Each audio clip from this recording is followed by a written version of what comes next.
Continuamos adelante, hermanos y amigos, con nuestras lecturas devocionales diarias. Estas reflexiones y comentarios que nos conducen por la vía de la palabra de Dios, la senda recta, la senda antigua.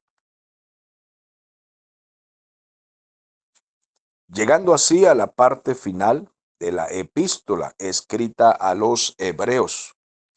Estamos ubicados en el capítulo 13. Vamos a hacer una lectura general y luego nos dirigimos a cada versículo bíblico como un pasaje que pueda edificarnos cada texto que vamos a leer. Obedeced a vuestros pastores y sujetaos a ellos, porque ellos velan por vuestras almas, como quienes han de dar cuenta, para que lo hagan con alegría y no quejándose, porque esto no es provechoso. Orad por nosotros, pues confiamos en que tenemos buena conciencia, deseando conducirnos bien en todo. Y más os ruego que lo hagáis así, para que yo os sea restituido pronto o más pronto. Y el Dios de paz, que resucitó de los muertos a nuestro Señor Jesucristo, el gran pastor de las ovejas, por la sangre del pacto eterno, os haga aptos en toda obra buena, para que hagáis su voluntad, haciendo Él en vosotros lo que es agradable delante de Él por Jesucristo, al cual sea la gloria por los siglos de los siglos. Amén. Os ruego, hermanos, que soportéis la palabra de exhortación, pues os he escrito brevemente. Sabed que está en libertad nuestro hermano Timoteo, con el cual, si viniere pronto, iré a veros. Saludad a vuestros pastores y a todos los santos. Los de Italia os saludan. La gracia de Dios sea con todos vosotros. Bueno, mis amados hermanos, esa es la lectura. Entonces vamos a revisar qué es lo que nos dice cada uno de estos textos que hemos leído tan interesantes. Habíamos visto en el versículo 7 que el escritor nos recomienda acordarse de los pastores. Dice, acordaos de vuestros pastores. Dice en el versículo 7, días anteriores leímos allí, dice que revisemos cuál es su conducta y cuál es su fe. Estas cosas las hemos venido hablando estos días. Revisar la conducta, el comportamiento, la fe, la vida, la familia. ¿Qué hacen los ministros de Dios para poderlos ayudar, para estar con ellos? Porque si no se conducen como verdaderos ministros del Señor, no podríamos entonces ayudarlos en su carrera. Si ellos no están dedicados realmente a la obra de Dios, sino a otro tipo de negocios que sean farsantes y que falsean las iglesias, porque hay muchas iglesias o templos que son puestos como una máscara para corrupciones mafiosas, humanas, terrenales, diabólicas, pero se presenta un templo como si fuera una máscara tratando de esconderse detrás de la religión. Por tanto, todo creyente debe estar muy alerta de estas cosas para congregarse en una buena iglesia, una iglesia que sea sana, con hombres sanos, con ministros de Dios, temerosos de Dios, que puedan impulsar la obra y guiarla por el camino del Señor. Ahora, cuando llegamos aquí al versículo 17, se nos dice que, bueno, si estos pastores que están pastoreando son buenos pastores, si de verdad son ministros del Señor, pues el versículo 17 dice, entonces obedezcan a vuestros pastores, obedeced a vuestros pastores y sujetaos a ellos. No se trata de hombres perfectos ni supersantos que no cometan errores, que no se equivocan o que de pronto no tropiezan. No, no se trata de esto, son seres humanos que necesitan ayuda en caso que lleguen a tropezar. Pero esto no implica, no indica que vamos nosotros a cubrir a hombres que anden en negocios ilícitos, como ya lo hemos dicho, farsantes. A este tipo de gente no, sino obedecer a pastores humanos, pero cristianos, sanos en la fe, hombres de Dios que con todos sus defectos velan por vuestras almas como quienes han de dar cuenta. Estos ministros que velan por vuestras almas son los que oran de madrugada, enseñan la palabra correctamente, son muy estudiosos, constantemente están en comunicación con el pueblo, con el rebaño, para ayudarles en el camino del Señor. Se preocupan por el bienestar de las personas a quienes están pastoreando. Ellos realmente se preocupan.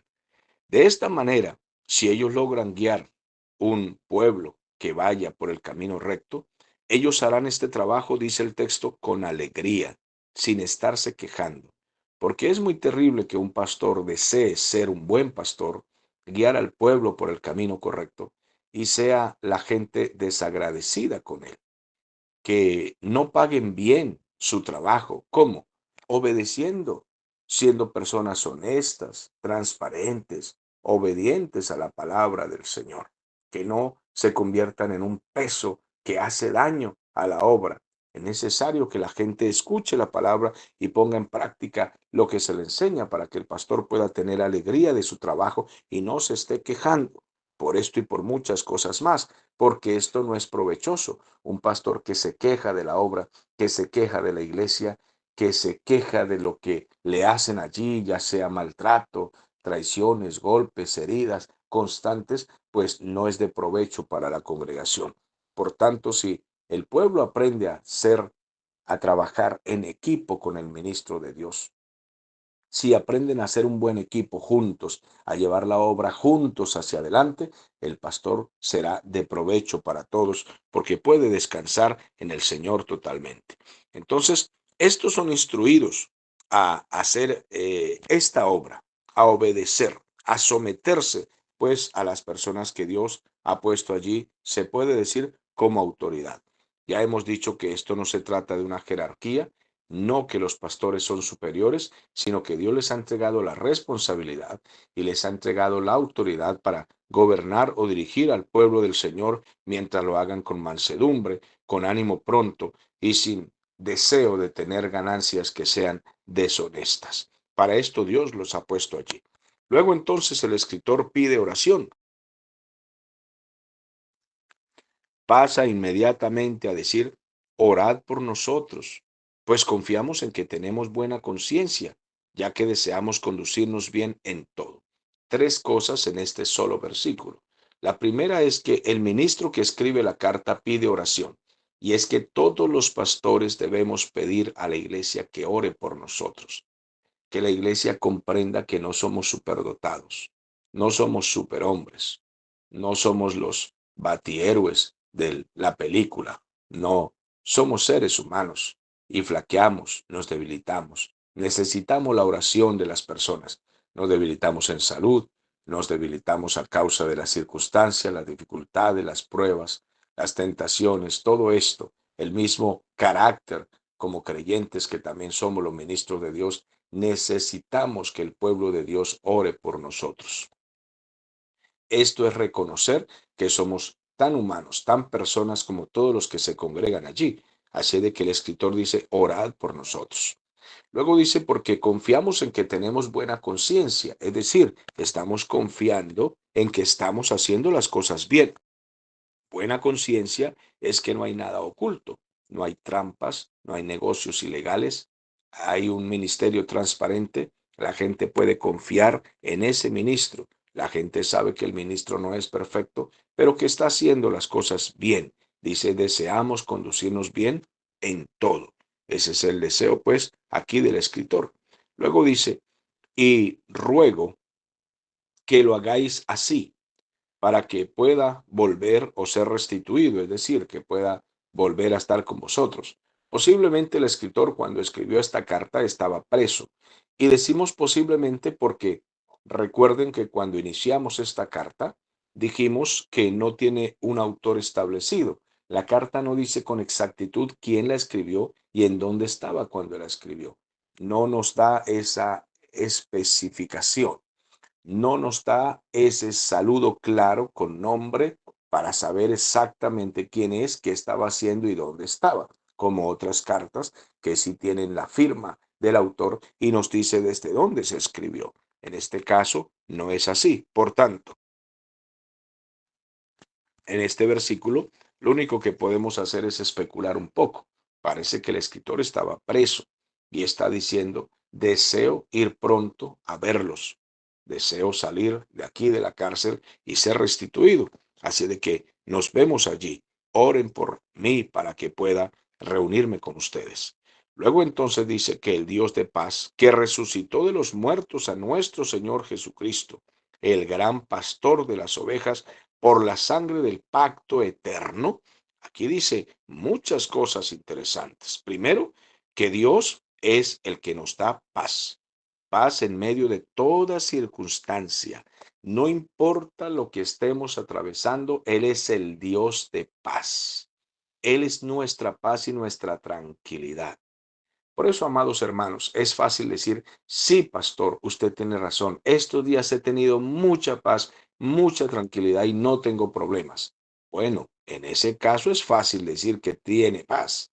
Estamos hablando del Dios de paz en medio de las tormentas, es decir, cuando las circunstancias son adversas, cuando alrededor todo está convulsionado, cuando hay guerras, problemas, deudas, enfermedad, situaciones muy difíciles, entonces que el Dios de paz que está en su corazón les mantenga tranquilos a pesar de las circunstancias.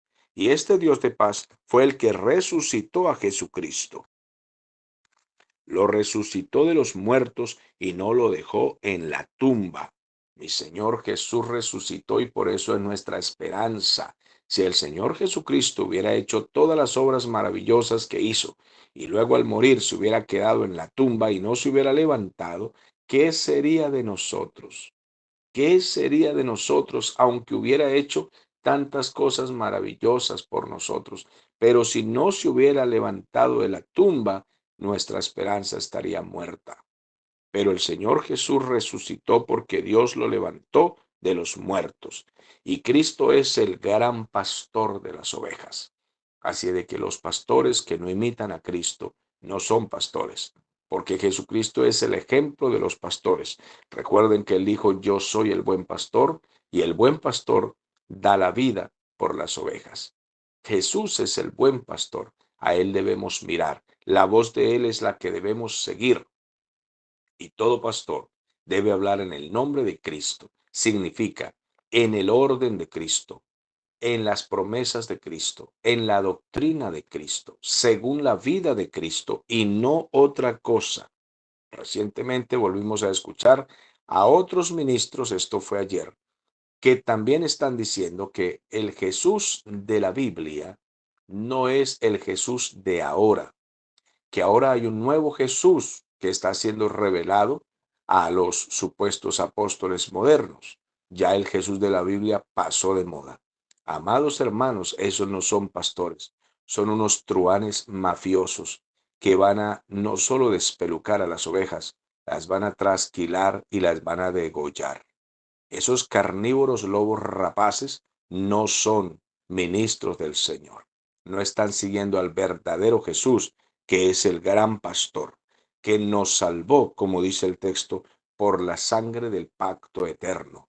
Porque el pacto de Cristo Jesús fue hecho desde el cielo, desde la eternidad, antes de la fundación del mundo. Por eso a Cristo se le llama el Cordero inmolado antes de la fundación del mundo, que estaba preparado desde ya. Ese pacto ya estaba hecho. Dios tenía un plan de salvarnos y rescatarnos desde antes que el mundo existiera.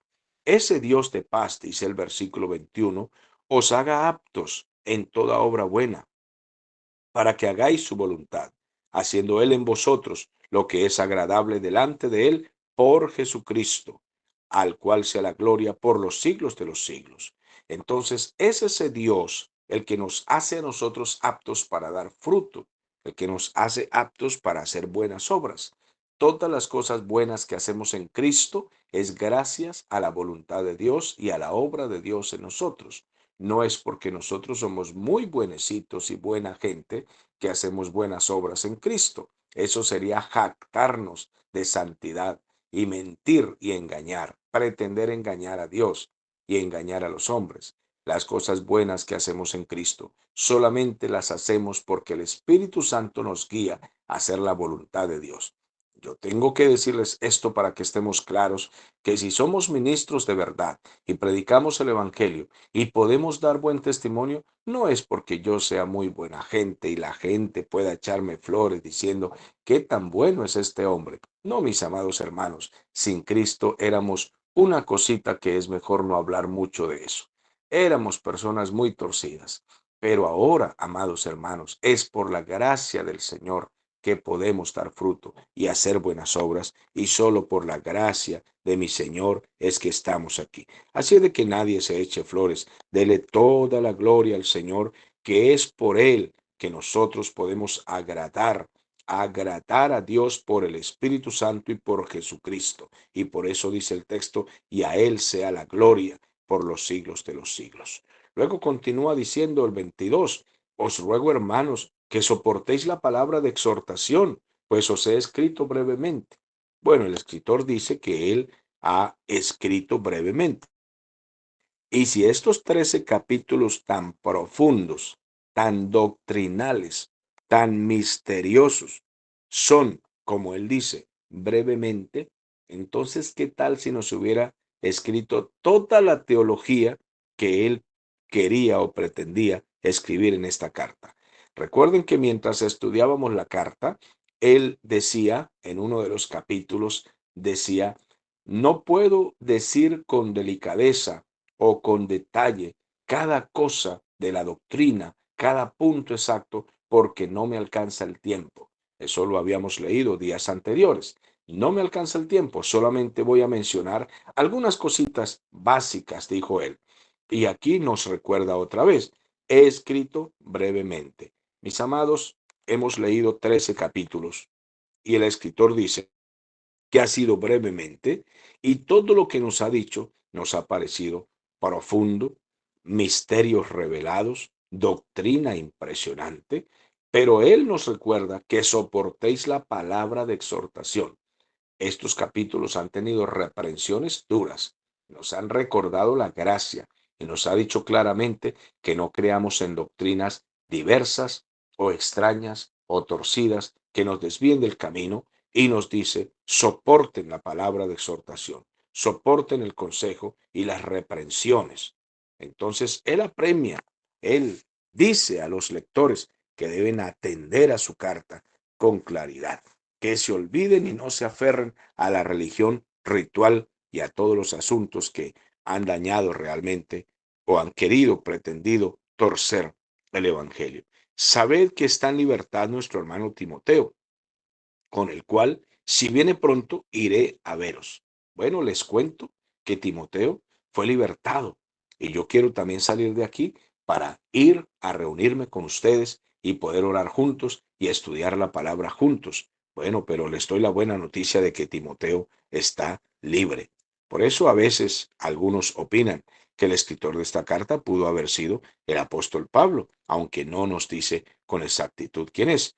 Luego el versículo 24, saludad a todos vuestros pastores y a todos los santos, los de Italia os saludan. Es decir, estoy escribiendo esta carta desde Italia, posiblemente desde la cárcel. Les pido que por favor saluden a todos los pastores que están allá con ustedes y también a todos los santos de la iglesia, es decir, a todos los creyentes que asisten a la iglesia, que son juiciosos, y a los pastores que verdaderamente son pastores, salúdenlos de mi parte, dice el escritor. Así de que, con mucho cariño y mucho respeto, está enviando saludos a las iglesias. La gracia de Dios sea con todos vosotros, dice él. Amén. Y es que la gracia de Dios es lo más maravilloso que tiene la iglesia. La gracia es el favor, es la cobertura que tenemos de parte del Señor. Ahora, ¿cuál sería el mensaje para los hebreos hoy y cuál sería el mensaje para las iglesias hoy? Toda la carta hace una reprensión a los legalismos que algunos introducen en las iglesias. Pero yo diría que hoy, siglo XXI, no podemos hablar solo de los legalismos, tendríamos que hablar también del libertinaje. Las iglesias se han lanzado a dos extremos muy feos, muy tristes, muy profundamente malos. Unos son legalistas y otros son liberales, libertinos. Y estos dos extremos religiosos y farisaicos hacen muchísimo daño a la iglesia del Señor. Los legalistas, que eran en este caso los judaizantes que pretendían que los creyentes se volvieran otra vez a las normas rituales e incluso a las tradiciones de los hombres, que ni siquiera estaban escritas todas estas cosas en la ley, sino que eran enseñanzas orales. Orales significa palabras y palabras que enseñaban los ancianos y cosas que a ellos les parecían, y sometían al pueblo a todas esas normas. Son legalistas. Hoy en día hay iglesias así, que son muy legalistas y viven de rituales y de normas y de ropa, y para ellos todo es malo. Hasta ir a comer helados con la esposa en el parque es malo. Ir a volar cometa con los hijos al parque es malo. Ir a hacer un rato de deporte, todo eso es pecado. En fin, se van a los extremos de los legalismos. Entonces, la gente ya no tiene derecho ni siquiera a tomar sol en las mañanas o en la noche, porque les dicen que Cristo ya viene, y si llega y los ve volando cometa con los hijos o jugándose por ahí con la familia, se van a quedar. Bueno, es un extremo de los rituales legalistas. Peínese de esta manera, no se ponga ese gancho de pelo, no se ponga esas sandalias, porque el Señor lo que mira es la apariencia, lo de afuera, y si usted no está conforme la norma de nuestra organización, usted no entra al cielo. Ese sería el extremo legalista, por mencionarlo de alguna manera. Pero tenemos, por otra parte, el sistema religioso liberal. Son aquellos que se van hacia el otro extremo. Tenemos iglesias que parecen clubes, que parecen discotecas, donde los mismos cristianos realmente no parecen cristianos. Eso parece Hollywood, parece Disney World, parece cualquier cosa menos una iglesia cristiana. Un lugar solamente para hacer deportes, diversiones, conciertos, conferencias raras, de todo tipo de conferencias, menos el Evangelio de Jesucristo. Claro, en esas iglesias mucha gente se siente muy bien, porque allí no hay reglas, allí no hay normas, allí no hay limitaciones, allí se vale todo. Allí toman vinito, aguardiente, whisky, van a las fiestas, bailan, allí nada es malo. Son los extremos liberales. Entonces, hoy no tendríamos que hablar solo de legalismos, sino también del extremo liberal. Y esos dos extremos han hecho daño, tanto los legalistas, que solo andan mirando en la apariencia y la ropa, o los liberales, que no miran nada y que no tienen ni siquiera ropa tienen. Amados hermanos, los dos extremos son perversos y son muy dañinos. No tienen un equilibrio perfecto en la palabra del Señor y no conocen lo que es la verdad de Jesucristo. Por tanto, hoy tendríamos que aplicar esta palabra de esta forma a la iglesia. Manténganse en la verdad y solamente en la verdad, revisando las escrituras, siendo libres para Cristo, sin confundir la libertad con libertinaje. Que el Señor nos ayude, que la carta a los hebreos sea de mucha edificación para nosotros, y con esto no les digo que hemos dicho todo. También digo, como el escritor de los hebreos, les he dicho lo básico para que puedan comprender de qué se trata esta carta, y hasta aquí pues hemos terminado, con muchísimo gusto y honor de haberles servido a ustedes en este libro.